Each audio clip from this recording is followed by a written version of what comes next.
नमस्कार दोस्तों, जय हिंद जिंदाबाद। आज हम आपके लिए लाए आरआरबी ग्रुप डी के लिए साइंस की स्पेशल क्लास। हाँ जी हाँ दोस्तों, आपने सही सुना, यह ग्रुप डी के लिए, मुख्य रूप से ग्रुप डी के लिए है। और आपने ग्रुप डी के जो फॉर्म में नोटिफिकेशन में सिलेबस में दिया था, साइंस का जो सिलेबस दिया था, वो बोला था कि वो एनसीईआरटी टेंस के सीबीएसई बेस्ड होगा। तो जी हाँ दोस्तों, मैंने यह जो एनसीईआरटी की क्लास नोट्स वहीं से उठाए हैं। और आज आपका क्लास है लेसन 1, हमारे आसपास के पदार्थ। जी हाँ दोस्तों, तो मैं ये क्लास चालू करता हूँ। तो दोस्तों, ये जो थ्योरी दी है, मैं आपको क्वेश्चन आंसर से स्टार्ट करता हूँ, आपको ज़्यादा समझ में आएगा। थ्योरी से क्वेश्चन आंसर से दोस्तों ज़्यादा समझ में आता है। तो यहाँ से स्टार्ट करते हैं। तो देखिए, पहला क्वेश्चन दिया है, निम्न में से कौन सा पदार्थ है। तो दोस्तों आप देख सकते हैं कि बहुत सारे ऑप्शन दिए हैं: कुर्सी, वायु, स्नेह, गंध, घृणा, बादाम, विचार, शीत, शीतल पेय, इत्र की सुगंध आदि। तो दोस्तों इसका सही उत्तर जो है कुर्सी, वायु, बादाम और शीतल पेय आदि पदार्थ है। तो नेक्स्ट क्वेश्चन पे चलते हैं दोस्तों। निम्न में प्रेक्षण के कारण बताइए। निम्न प्रेक्षण के कारण बताइए दोस्तों। तो गर्मा गर्म खाने की गंध कई मीटर दूर से ही आपके पास पहुंच जाती है, लेकिन ठंडे खाने की महक लेने के लिए आपको उसके पास जाना पड़ता है। दोस्तों आपको बताना है उत्तर। इसका उत्तर यह है कि यह पदार्थ के कणों की विशेषताओं का गुण है।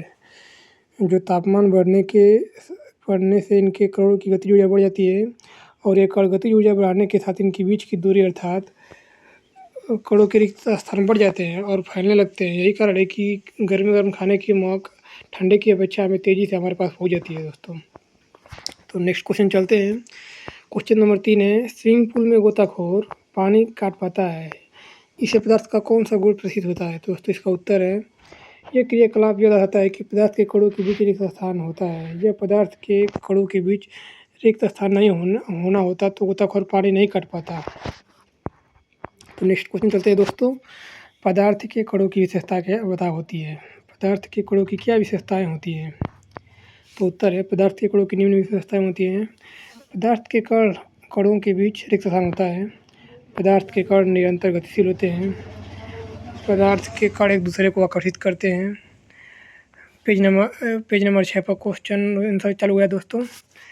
तो यह लघु उत्तरीय प्रश्न का जो है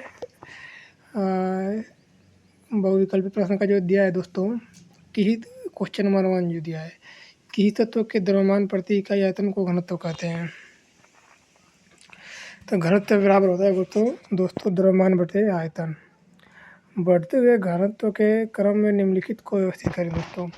वायु, चिमनी का धुआं, शहद, जल, चाक, रुई और लोहा। तो इसको दोस्तों क्रम में कराए तो आप कर लीजिएगा।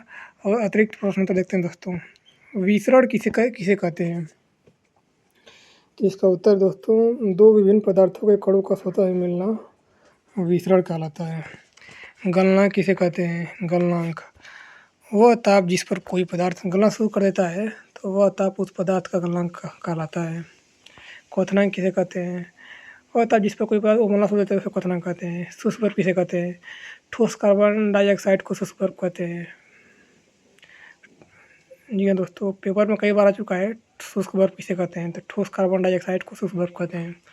पदार्थ की अवस्था निम्नलिखित के लिए उत्तरदायी कारक का नाम मत लिखिए। पदार्थ की अवस्थाएं परिवर्तन के लिए उत्तरदायी कारक हैं ताप और दाब। गुप्त ऊष्मा से आप क्या समझते हैं दोस्तों। अवस्था परिवर्तन के समय स्थिर ताप पर पदार्थ के एकांक द्रव्यमान में दी गई आवश्यक ऊष्मा की मात्रा को गुप्त ऊष्मा कहते हैं दोस्तों। जी हाँ दोस्तों, आपको इस भाषा में ज़्यादा समझ में आएगा दोस्तों। आपने देखा होगा कि रोटी बनाते समय रोटी की अपेक्षा भाप से हम लोग का हाथ जलता है। तो रोटी के कण कम गर्म होते हैं और उसमें और भाप के कणों में गति अधिक होती है, इसीलिए उसे जिस कारण से भाप से हमारा हाथ तेज़ी से जलता है उपेक्षा की हमारे रोटी से कम जलता है। इसी प्रकार जो उसमें ऊर्जा होती है वो इसे गुप्त ऊष्मा कहते हैं। प्रश्न, ठोस द्रव गैसों के गुणधर्म लिखिए हैं। ठोस से गुणधर्म, ठोस पदार्थों का निश्चय आकार होता है, स्पर्श से माया और स्थिर आयतन होता है, बार बार लगाने पर भी ठोस अपने आकार को बनाए रखता है और आंतरिक अणु वॉल्यूम द्रव की अपेक्षा अधिक गैस होती है। द्रवों के गुणधर्म निम्नलिखित हैं। द्रव का निश्चित आकार नहीं होता, इसका आयतन निश्चित होता है। द्रव में भाव होता है, इसका आकार बेहतर रहता है। इसका अंतरालिक बल ठोस होता है। गैसों के गुणधर्म बताइए। ठोसों एवं द्रवों की तुलना में गैसों की संपीड़ितता काफ़ी अधिक होती है और उनके कणों के बीच अंतरालिक बल सबसे कम होता है दोस्तों। तो नेक्स्ट चलते हैं। गैसों को आसानी से दबाया जा सकता है और इसका विसरण काफ़ी तेज से होता है। अतिरिक्त प्रश्न जो देखिए दोस्तों, पदार्थ के कणों के बीच अतिरिक्त स्थान होता है, उदाहरण देखकर समझाइए।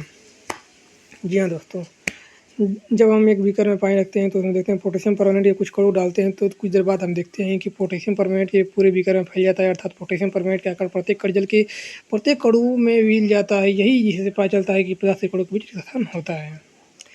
कारण बताइए क्यों गैस उस बर्तन में पूरी तरह से भर देती है जिसको रखते हैं।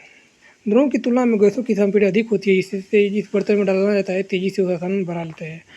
वाष्पीकरण के कारण शीतलता कैसी होती है। वाष्पीकरण के दौरान कम हुई ऊर्जा को पुनः प्राप्त करने के लिए ऊर्जा को अपने आसपास की ऊर्जा को अवहित कर लेते हैं। इस कारण आसपास की ऊर्जा में अवहित कर होने से आसपास ठंडा होने लगता है और शीतलता आ जाती है। ठोस कार्बन डाइऑक्साइड को शुष्क क्यों कहते हैं। तो जब वायुमंडलीय दाब पर एक एटमॉस्फेयर एटीएम को तो CO2 कार्बन डाइऑक्साइड द्रव अवस्था में आ जाते हैं, सीधे बिना गैस परिवर्तित किया जाता है। यही कारण है कि ठोस कार्बन डाइऑक्साइड को उपयोग करते हैं।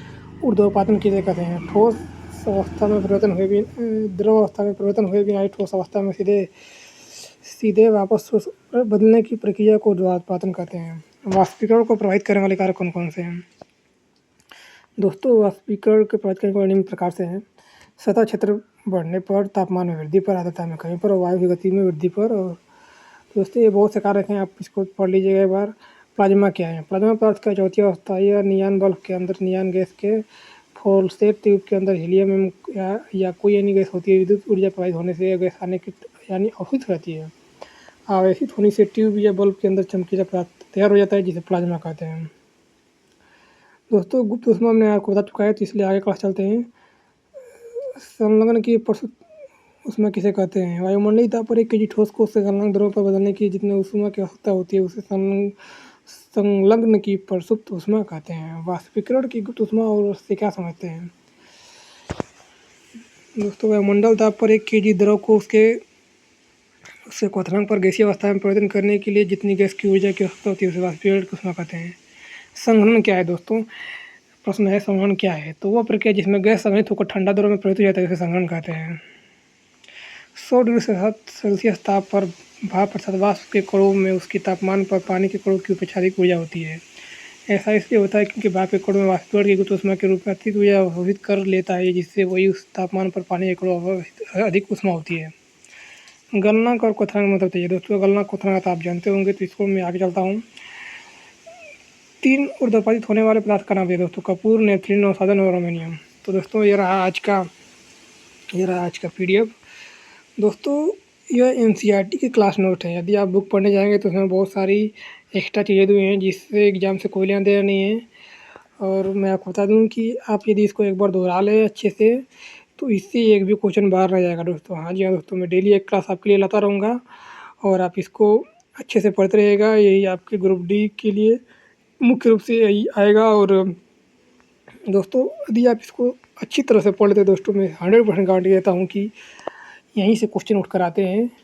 NCERT बेस्ड या क्लास नोट है दोस्तों। ये थोड़ा सा थ्योरी भी है दोस्तों, आप इसको यदि पढ़ लेंगे तो आप क्वेश्चन बहुत सरलता से कर लेंगे दोस्तों। ये जो हमारे आसपास की बात करें तो यहीं से ख़त्म होता है दोस्तों। डेली मैं आपके लिए 10 मिनट का वीडियो लाता रहूँगा और ऐसे सारे क्लास ख़त्म कर देंगे दोस्तों। और यह पुश कर आगे का थ्योरी आप पढ़ लीजिएगा। और पढ़ने के बाद दोस्तों आप देखेंगे कि जो नीचे का जो क्वेश्चन आंसर दिया था वो आप बहुत तेज़ी से करने लगेंगे दोस्तों।